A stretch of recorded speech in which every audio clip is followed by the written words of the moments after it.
So I'm Lisa Vassal, nurse practitioner. I am one of the co-owners of For Better Health. It's a functional medicine practice here in Hopkinton. Dr. Patricia Zub is the other co-owner. And we have both of our admin here as well, for those of you that have called our office. Kim Egan's in the back, and Denise is up here in the front, checking you all in. Thank you for coming. So it's not all that glorious a talk as far as the subject line, but I'm hugely passionate about this topic because I lived a life, my entire life was about figuring out a way for me to get around my GI issues. And unfortunately, if it's you or a loved one, you may have experienced the same type of things that I did, which was, in a way, somewhat discounting of some of the symptoms that I was having. And so I want people to understand that there's no discounting here. We're going to go over everything. We're going to talk about the queen of IBS, me. But we're also going to talk about you guys, because I want to make sure that you go away here this week being able to have some, right now, get started things that you might want to work on. And I'm going to pass out I'm going to email, about 7 or 8 different handouts after the talk. So if you haven't already signed in, please make sure you do so. And then when you get those, you can feel free to email me back if there's anything short and sweet as far as questions are concerned. As far as answering detailed treatment things, I can't do that over email unless I see you guys, but you guys all know that. So my IBS treatment, as you could see in the last slide, I had the symptoms of the typical IBS person, which had everything to do with a lot to do with the gut, but I also had other things that nobody ever really went and said that could be because you also have IBS. And so growing up, this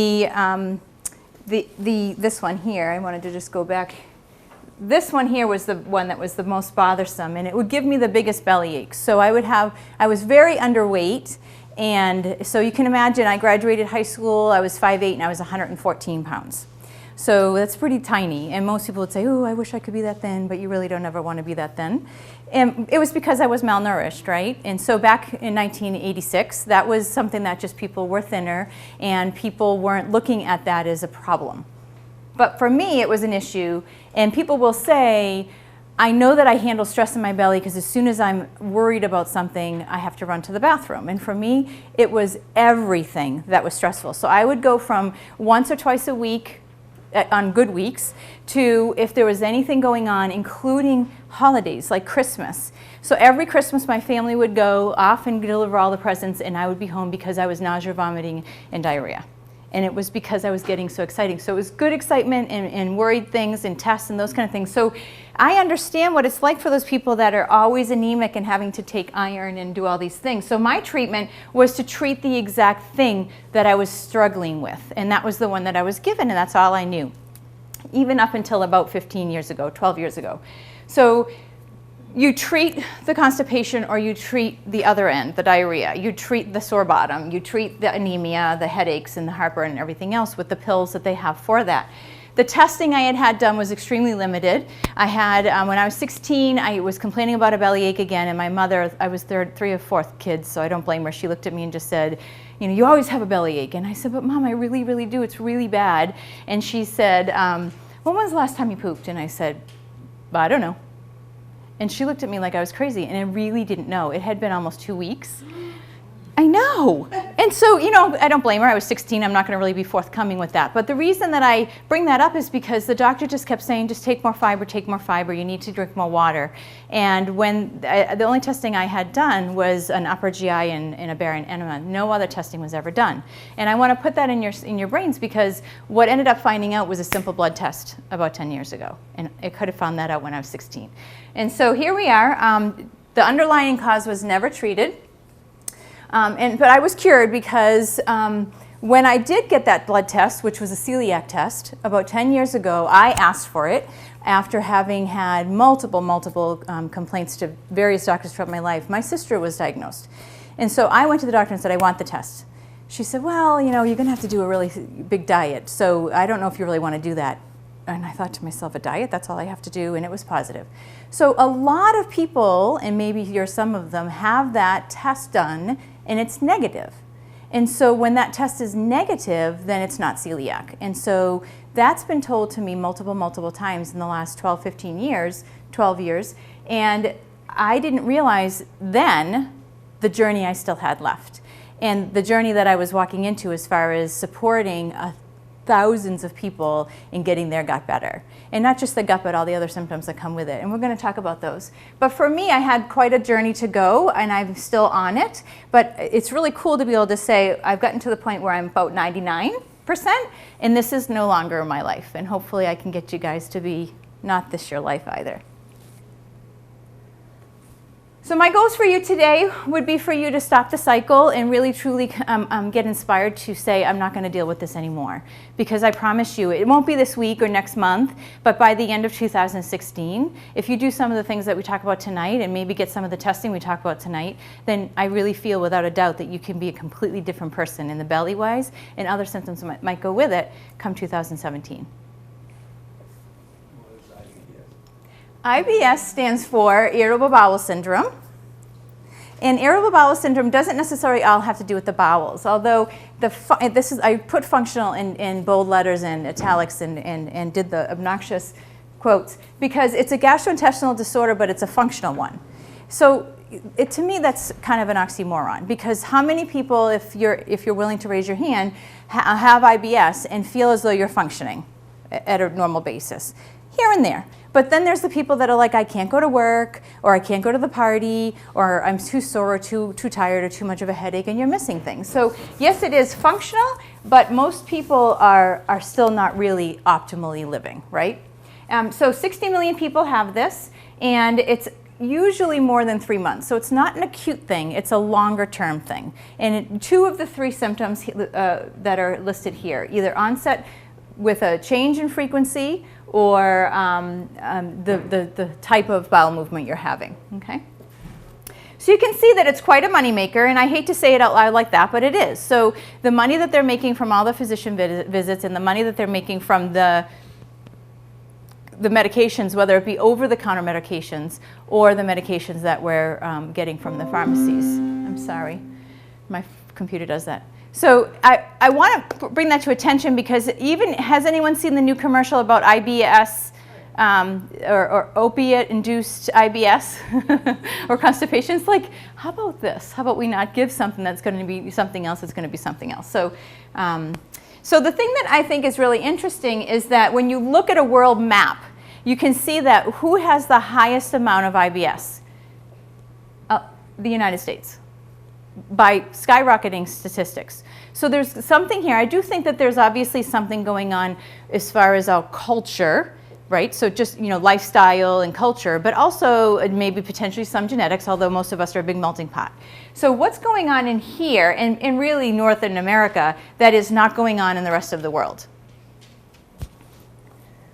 And this is just talking about the prevalence of the United States IBS compared to other chronic conditions. So that's pretty crazy that IBS is that high compared to other chronic conditions.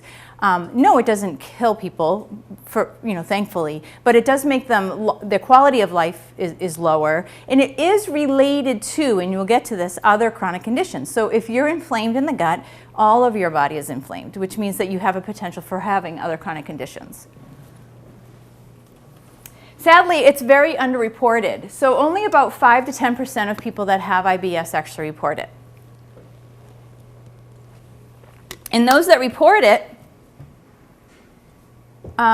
they get a treatment, and then they don't go back, or they get frustrated and they stop reporting it. And I had 2 people in my office this week who have been to 4 or 5 different docs, different states. And she just has her hands up and says, I'm done doing it. And the only reason she came to see me was because she started seeing a trainer who told her, you have to go see this person, she'll get it. And so it's really exciting for me to be able to give her that hope that she's lost. So these are the IBS symptoms for irritable bowel symptom. We have bloating, constipation, diarrhea, heartburn, cramping, burping, and belching, which a lot of people don't relate that to IBS. They think it's just normal. It's really not normal to belch and burp a lot. Gassing, bowel smelling, poop, and abdominal pain, nausea, and bowel urgency. Those are things that people think of when they hear of IBS. But what people don't realize is that these are also, oops, that's funny.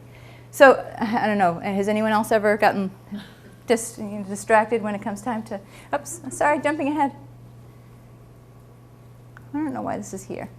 All right, so this is going to put it out there. The Bristol, it's called the Bristol stool chart.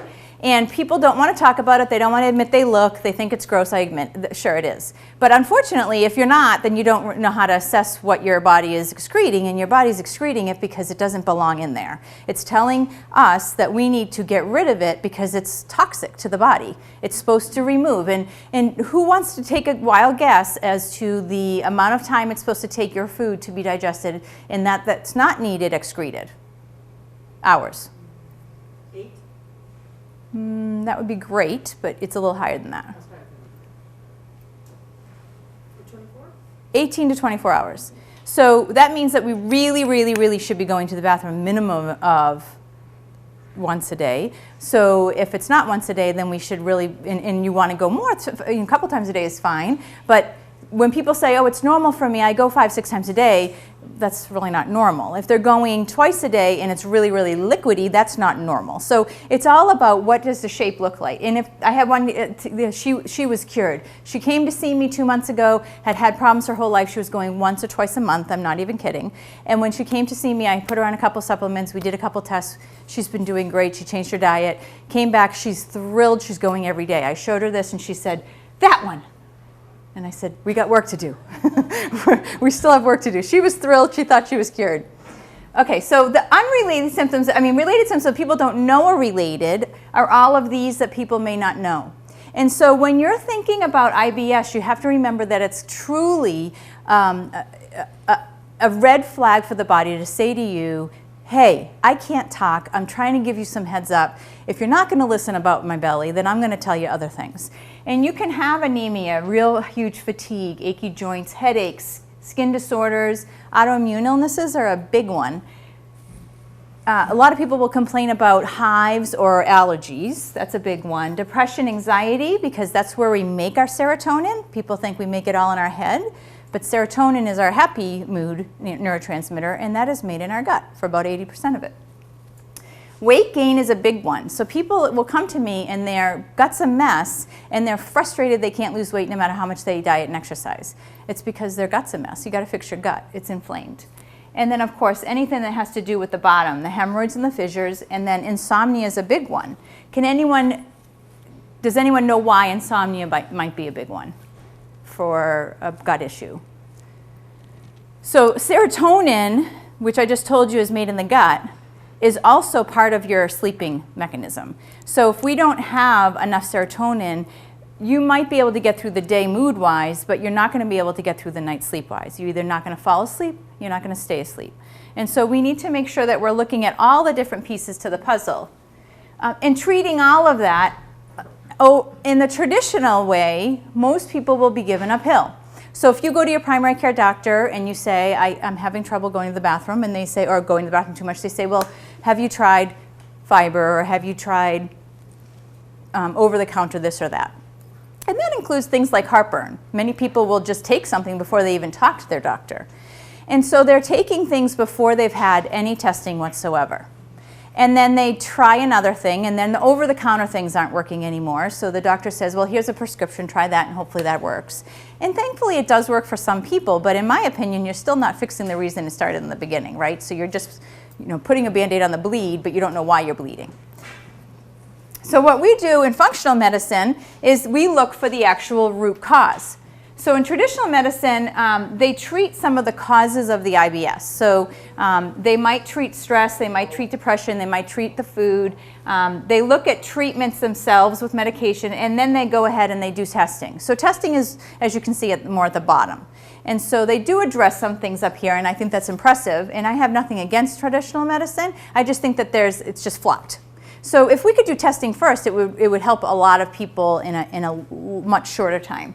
And so some of the things that people do, lactose, celiac testing, and then some of the imaging like an endoscopy, colonoscopy, those kind of things, those tests are looking for big, bad, ugly things that you can treat with either a medication or a specific diet change. And that would be either dairy for the lactose or gluten for celiac. But what it misses, unfortunately, are things like stomach acid and pancreatic enzymes and things that actually make our body start to digest up here, and then we don't have to work so hard down here. And so it's really looking sort of at the end result. So I'm afraid that your irritable bowel syndrome has progressed. You now have furious and vindictive bowel syndrome. And that's what tends to happen when they come see us, unfortunately. So functional medicine is a little bit different. I don't know if anyone here has had exposure to functional medicine, but we look for the root cause. So in other words, we are not deficient in Miralax if we can't poop. And we're not deficient in Tylenol if we have a headache. What we're looking for is, why is the headache happening? Why is someone not going to the bathroom?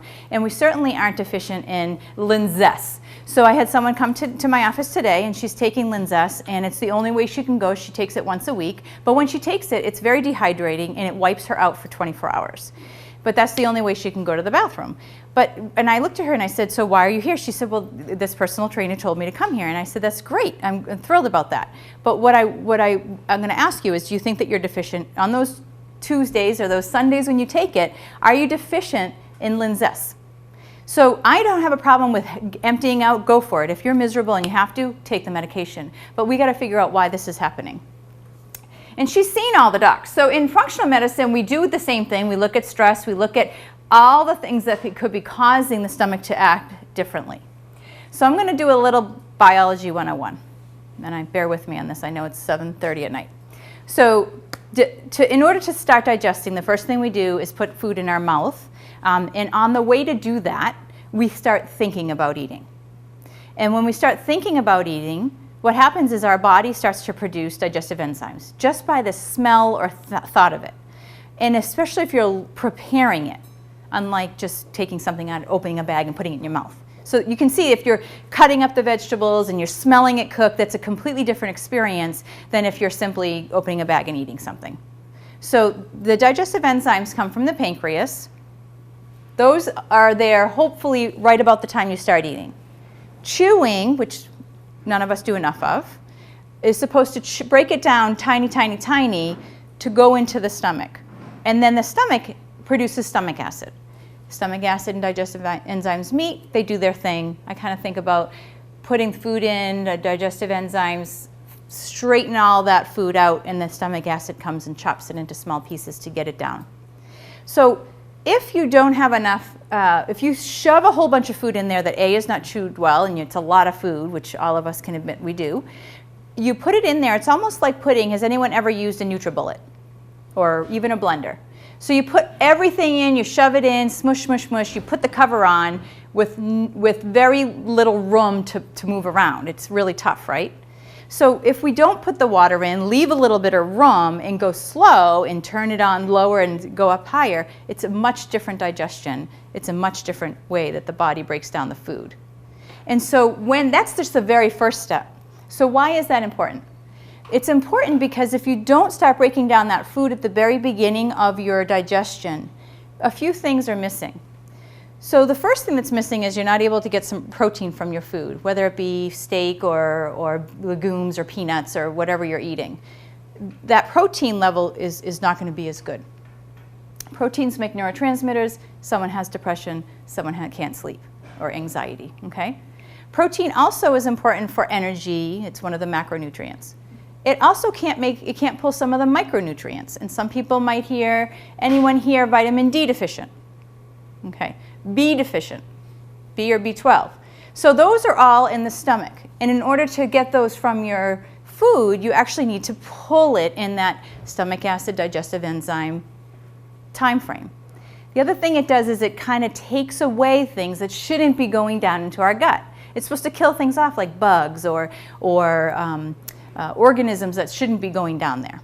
So if we don't have that function working well, you can imagine why down here doesn't work as well. The other thing that we do is, because we're usually doing a lot of throwing food down the throat kind of thing, is that we tend to drink a lot of liquids with our meals, correct? Because it helps to throw the food down the gullet if you're not chewing it properly. So when you do that, you're decreasing the stomach acid even more. So you're literally making it a different pH by putting extra in there. So there's a lot going on that we don't think about when we're, you know, in front of the computer just kind of throwing it all in without even realizing that we ate dinner. We might even eat more for that reason. So then it has to go into the small intestine, and the small intestine is supposed to do its work where it really does a lot of its digestion. Totally different bacteria there than that's in the large intestine.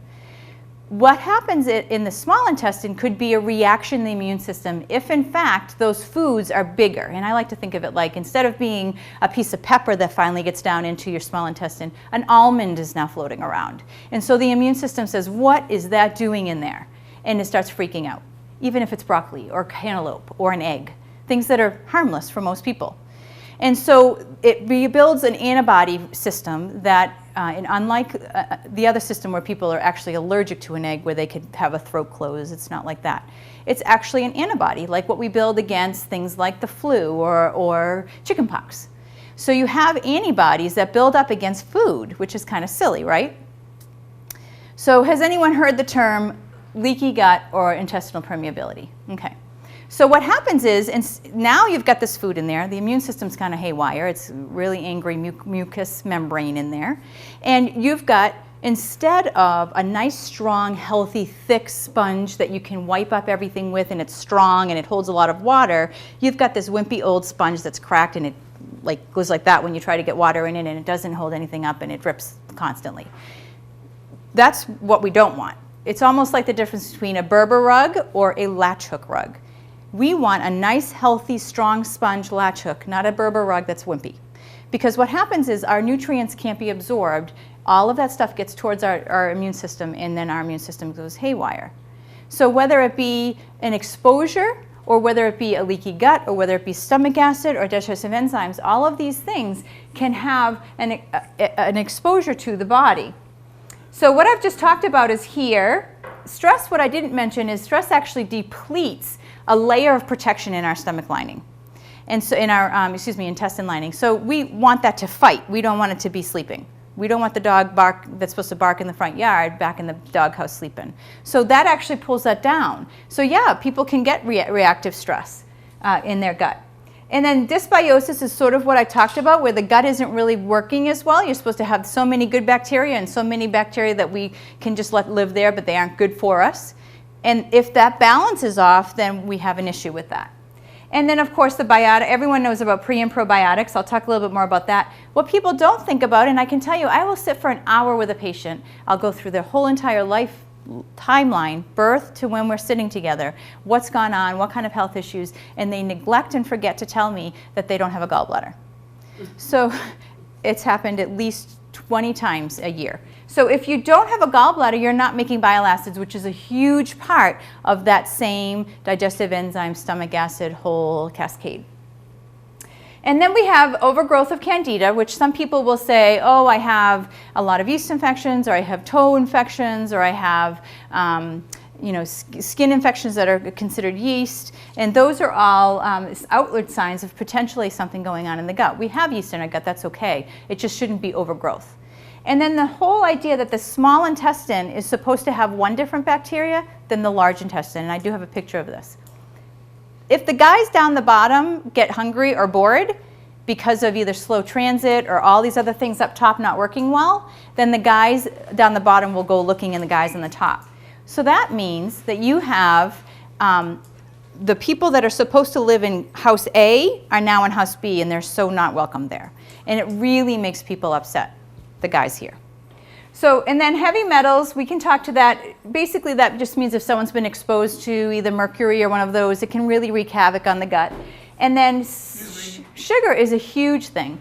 So sugar, people don't realize that if you're a pre-diabetic or a diabetic or even someone who has insulin resistance, which means that you're not yet diabetic, but you have the potential to be one, your digestive enzymes from the pancreas aren't working the same as the next guy that has a great sugar capability with glucose. If you're somebody who eats a higher sugar diet, or somebody that doesn't get the insulin into the cell as well, so your body is used to these, or is not used to these sugars these spikes of insulin, then you have an issue potentially with the body, actually the gut actually gets affected by that. And it really, really can lead to that latch hooky versus that Berber rug. It opens everything right up. And then thyroid, what I don't have on here, and other medications. So the thyroid can do this. People will say, I know when my thyroid's off because I have constipation or I have diarrhea. And then medication, of course, the whole joke about the opiate-induced constipation. And what I don't have on there, and I forgot to put on there, is vitamin D. So people that raise their hand about the vitamin D deficiency, vitamin D works like an elastic band around the gut mucosa. So you want that to wrap around and hold it tight so it's not lazy and open, and then food can get down into the immune system and react. Okay, so we want that vitamin D to be well above the low limits of the normal range. So in functional medicine, what we do is we look for food sensitivities, we look for what's in the stool, and those kind of things might be the digestive enzymes, the proteins of products of protein breakdown, which would be maybe a sign whether or not the stomach acid is low or high.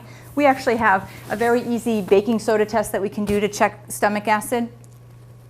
And we also look for things like, how are the short-chain fatty acids looking? How is the microbiome, which is an idea of what that good versus bad bacteria is.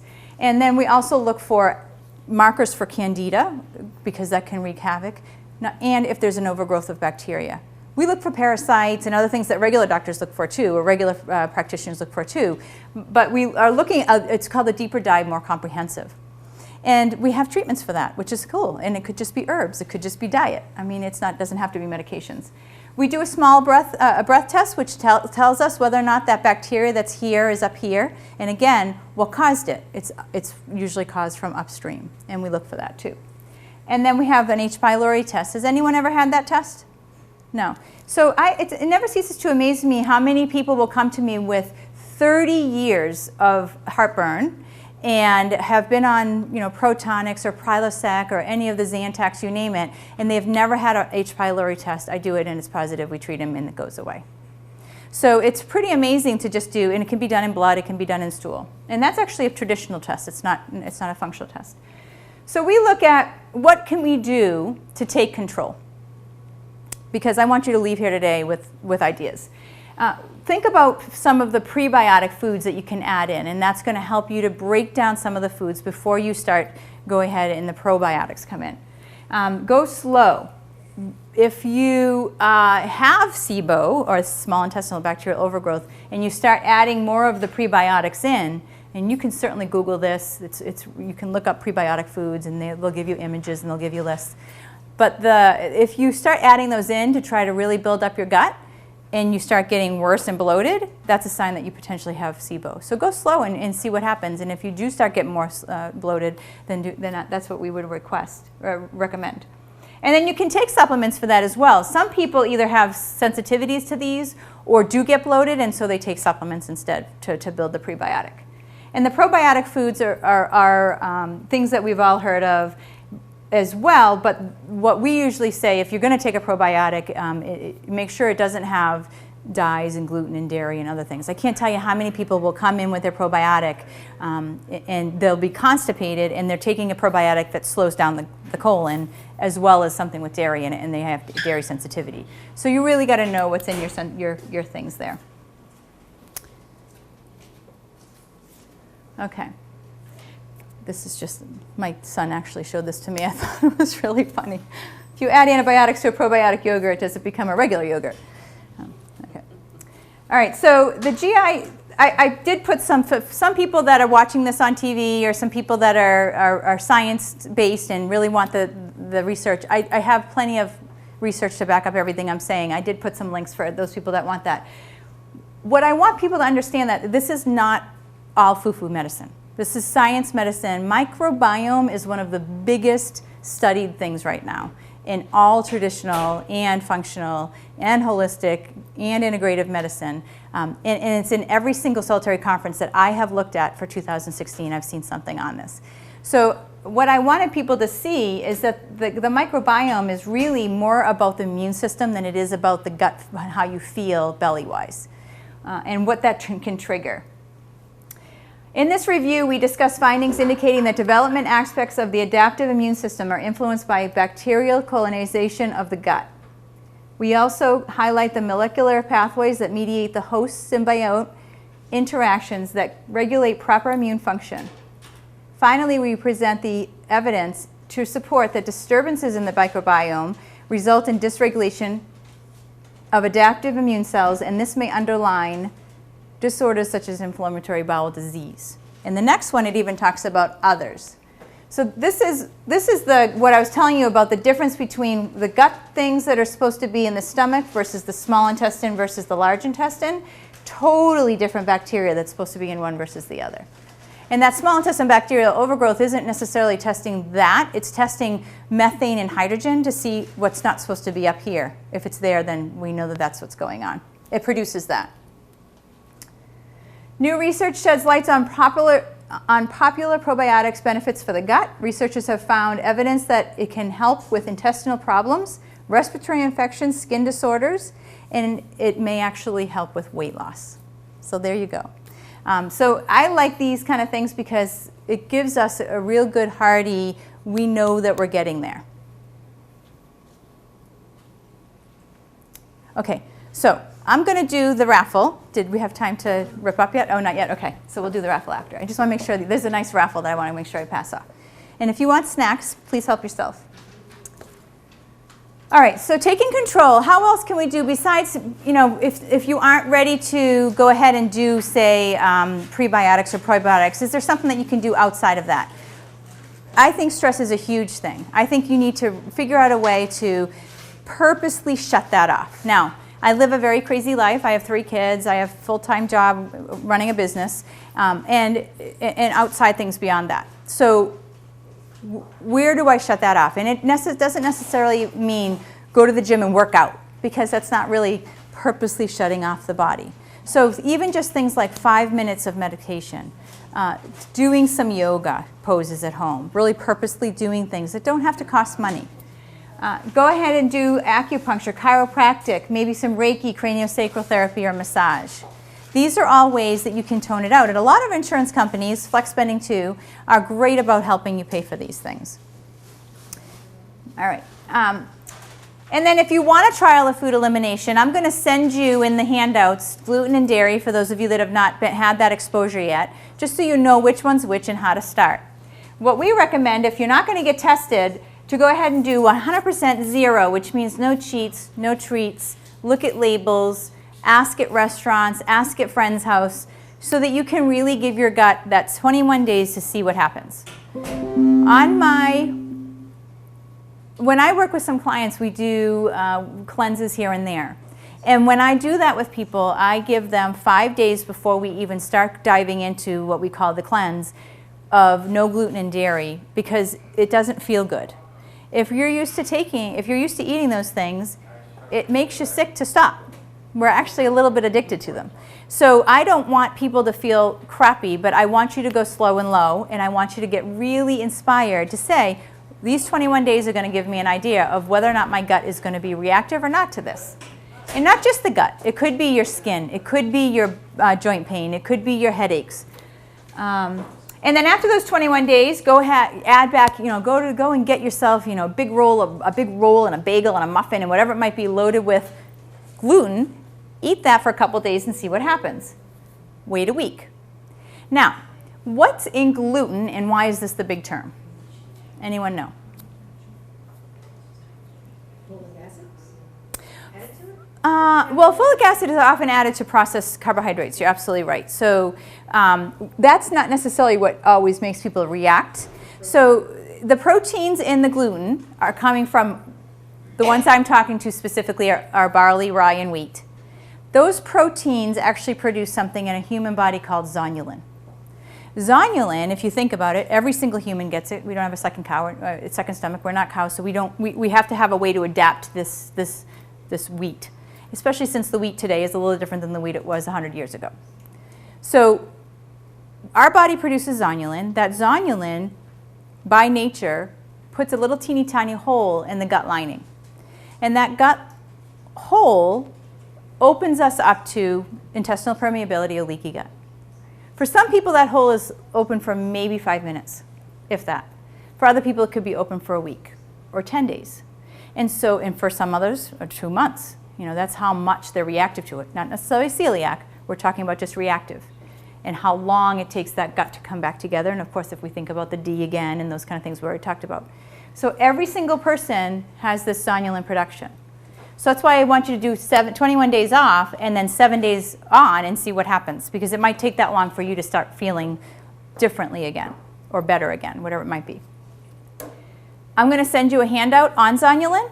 A physician right here in Boston is the one that found it, and he's the guy that discovered it. So I'll send you a handout on that. And then after you do that 1 month, then you go to dairy, and you try dairy. Nothing, no cheats, no treats. You look at your labels, you take out your yogurt, and you go ahead and you do that for 21 days. Butter, all the things that contain dairy. And then you go ahead and, after that 7 days, put it back in as much as you want and see what happens. And that's what we call a food elimination. You can do that with pretty much any food. It might take you 6 months or 8 months or 10 months, but that's one way to do it. What I would be careful of is to exchange one thing for another. When I have patients come in, they went on a gluten-free diet, they feel much better, but now they've gained 10 pounds. Well, you've gained 10 pounds because A, maybe now you're absorbing, but B, gluten-free food, unfortunately, is made with rice and corn. Those are the two highest, sometimes quinoa, sometimes potato. And those are high glycemic. And so if you're ingesting a bagel for a bagel, or cereal for a cereal, or pasta for pasta, and this is how you've decided to go gluten-free, you're still eating a very high glycemic diet, if not higher. And it's still a lot of processed food that the body has to figure out what to do with in the gut. So I would venture to say, eat less of any processed food. And if you're going to have pasta, it's okay to have a little bit once a week, say, and that way you're not going to gain 10 pounds. What about spelt? Spelt is not gluten-free. It's not. No, it's not gluten-free. It depends on whether you're talking about a celiac versus someone who's non-celiac, gluten sensitive. They may not react to spelt. A celiac would react to that. So, and then has anyone heard of the FODMAP diet? So, yay, we got 5 in the audience. That's fantastic. So the low FODMAP diet means you're eating foods that are lower in the FODMAP. And I have a great handout for you that actually has all of that, plus an information, I think it's like a 12-page article about what FODMAP is. And so what we're doing is taking foods out that for some people are highly reactive. They take those foods out and they feel 80 to 90% better. So it's a nice, easy way for me to see if I can help you. And then if we're going to eliminate food, let's eliminate any food that's coming in through a car window. Because there's nothing that comes in through a car window that's going to help your gut, period. I'm not going to even go further than that. Okay. And then this is one of the, I didn't do both the high and low for the means for your talk. I just did the low FODMAP. These are the foods that you can have. Everyone says, oh, what about apples? Apples are on the high FODMAP. So when I give you the handout, you will get the high and the low, but this is just giving you a little bit of an idea of the foods that you can have. There's plenty of foods here. I will say a lot of FODMAP people have to remove this category. Dairy, unfortunately, for most people that are low FODMAP, usually can't tolerate dairy as well. Eating hygiene. We talked a lot about chewing already. What I would say is that if you can try to do 15 times each time you take a bite, depending upon, of course, what it is that you're eating. You know, if it's something that's a smoothie, no. But if it's steak, then maybe 40. But you really almost want it to be almost liquid when you swallow it. And you don't need that big gulp of water. And really, really, really want to make sure that you're drinking very little during meals. If you're really thirsty and you know you're going to eat soon, go ahead and have a huge glass of water, a bottle of water, and then wait about 30 minutes before you eat, because you really want to make sure that you're not drinking during meals.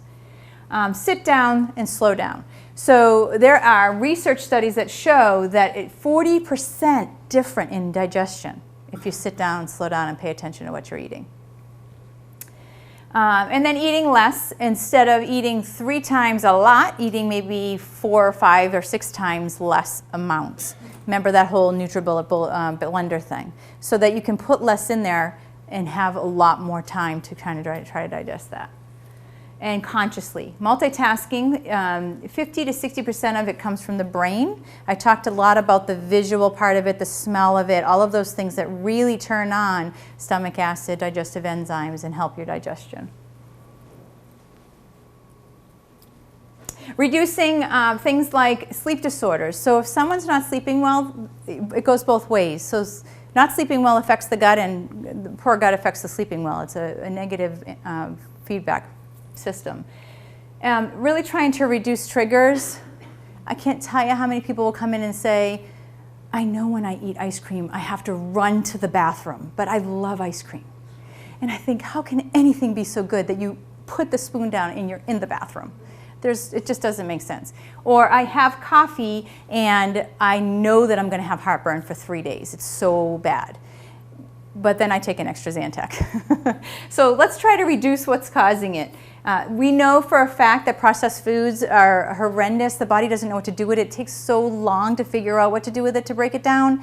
And sweeteners, specifically Splenda, and I can, if you want to write down, I didn't put this in the handouts, but if you want to write down thetruthaboutsplenda.com, it talks about a Duke University study that actually showed that it actually changes the microbiome in your gut. So it takes away the good and it allows the bad to grow. And so we really want to make sure we're taking, even though it's supposed to be just like sugar, it's not. And then sugar, we talked a lot about the spikes. So we want to make sure that sugar, if you can look at labels, believe it or not, you're going to be blown away. Ketchup and spaghetti sauce and yogurt, if you're going to keep eating dairy, it's just high. And that's not to say that all yogurt is bad. Yogurt can be fine. If your body can handle it and it's low sugar, go for it. But I would say that you really need to look at the labels. And if you can stay below 30, and you do that, even if you just did that for a month, and then you put something that you used to be eating in your mouth, you will be blown away by the crazy sweetness of it. And you may get a headache. So that's how much your body is getting attacked on a daily basis. The next question people ask me is, does that include fruit? If you're not a diabetic, it does not include fruit. But that does not mean you can have 10 fruits a day. So the average I usually tell people to have is no more than 2 or 3 fruits a day, because it's still higher glycemic than vegetables, and we want more veggies in the diet. And then drinking with meals, we talked a lot about already. So healing is very different than fixing. And so I went on and I actually looked for the definition of healing, or to heal. And then it said to become whole, sound, or healthy again, to alleviate a person's distress or anguish. And these are copied right from the website. I didn't put parentheses in except for the last one. To cause an undesirable condition to be overcome. To make someone healthy again after they have been sick, especially by using methods other than medicine. And I swear to God, I did not make that one up. It was really, truly on that website. I was so excited to see that. So if this is what you look like, I want you to stop looking like this. Or if it's a friend or a family member, we need to get this stopping. It's definitely doable to look more like this on a most day basis. I mean, we can't feel great every single day. We can't have a ton of energy every single day. Sure, some days I still have a bellyache. But we're talking 1 or 2 times a year, not 1 or 2 times an hour. And so I'm going to send out the handouts that I told you about. Those are all going to come. The SIBO, the dysbiosis, zonulin, gluten and dairy, the FODMAPs, and then I'm going to send you one on how to reduce sugar. So make sure that I have your email. And these are some of the resources. I'll send this slide specifically to you, so you can click on the links and go. And then that way you'll be able to have that resource. But some of them you may have already heard. Some of you seem pretty well read. So wheat belly, grain brain, why stomach acid is good for you. And then there's a whole online summit coming up for those of you that want to join it. It's completely free. And they do a real good job. It's usually, how many people is it? 33 speakers, people like myself, who are passionate about empowering not just the practitioner, but the layman who is not feeling well. And so it's all about the microbiome. It's totally free. And it usually ends up being like 5 to 7 speakers in one day. And then you go on to the next day. And it's free while you're there. If you don't get those speakers, they do send out a way that you can make money, that you can pay money, and then you can get the whole entire series. But I thought it would be great for you guys if you wanted to get a couple of the speakers, a couple of the things. And then SIBO information, zonulin, the microbiome. There's an entire NIH website created about this. And then the Splenda that I talked to you about already. So if you have questions, you can certainly email me back when I email you, and you can visit us on Facebook. Make sure you check out our website. There's a ton of recipes on our website and a lot of blogs that I've written about some of the subjects we've talked about tonight. And we have Pinterest. On the Pinterest page, we have autoimmunity, we have thyroid, we have gluten, celiac, recipes, you name it. And then we do have a Twitter page as well. Oopsie. Oh, no. I thought I had one more. No? Okay, sorry. That's it. Questions? Yes? What do you think about stevia for artificial sweetener? That is fine. That's a plant. I would just be careful that it's really just stevia. A lot of stevias are now marketed with other things. Like Truvia is one that has a fruit sugar in it. So that does now have glycemic, whereas stevia does not have a glycemic index. Any other? When you add the HCl or pepsin, is the goal to get your stomach to start making those acids? So if you have low stomach acid, and you've been confirmed that either with testing or some of the things that we talked about tonight, and you want to add it back in, some ways to do that would be to add in apple cider vinegar in the middle of a meal, never outside of a meal because it can burn, or stomach acid pills. They actually sell HCl pills, pepsin, and other things. The point of that is to get you to digest better so that your digestive tract can start working better and that you can hopefully digest food better. There are some people who can come off of those. Other people may not. As we age, we're losing the capability of making HCl, and depending upon what caused it from the beginning, you may not be able to build it to a point where you ever can come off of the HCl capsules. So some things that take away, age I already mentioned, but medications are a big one. Things like birth control pills, antidepressants, pain medications, depending upon what people have been on, and definitely those stomach acid pills. You're shutting off a pump so that when people say, I tried to come off of my stomach acid pill, but when I did that, it got way worse and it was miserable and I felt like my whole entire stomach was on fire. Well, what happened is that because that pump is off most of the time, it's trying to, just like the body always does, it's trying to make up for a deficiency. So it decides to just kind of turn on all the time. But we're not supposed to have stomach acid on all the time. It's supposed to just be when we have food. And so if you turn it on all the time, of course you're going to get heartburn when you're not eating.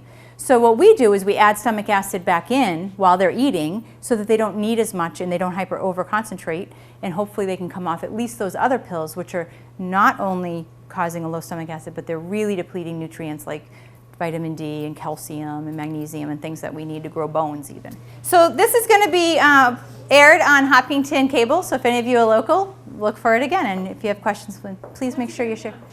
About a month or so, so definitely tell friends. Yeah, definitely. Thank you guys. Appreciate it.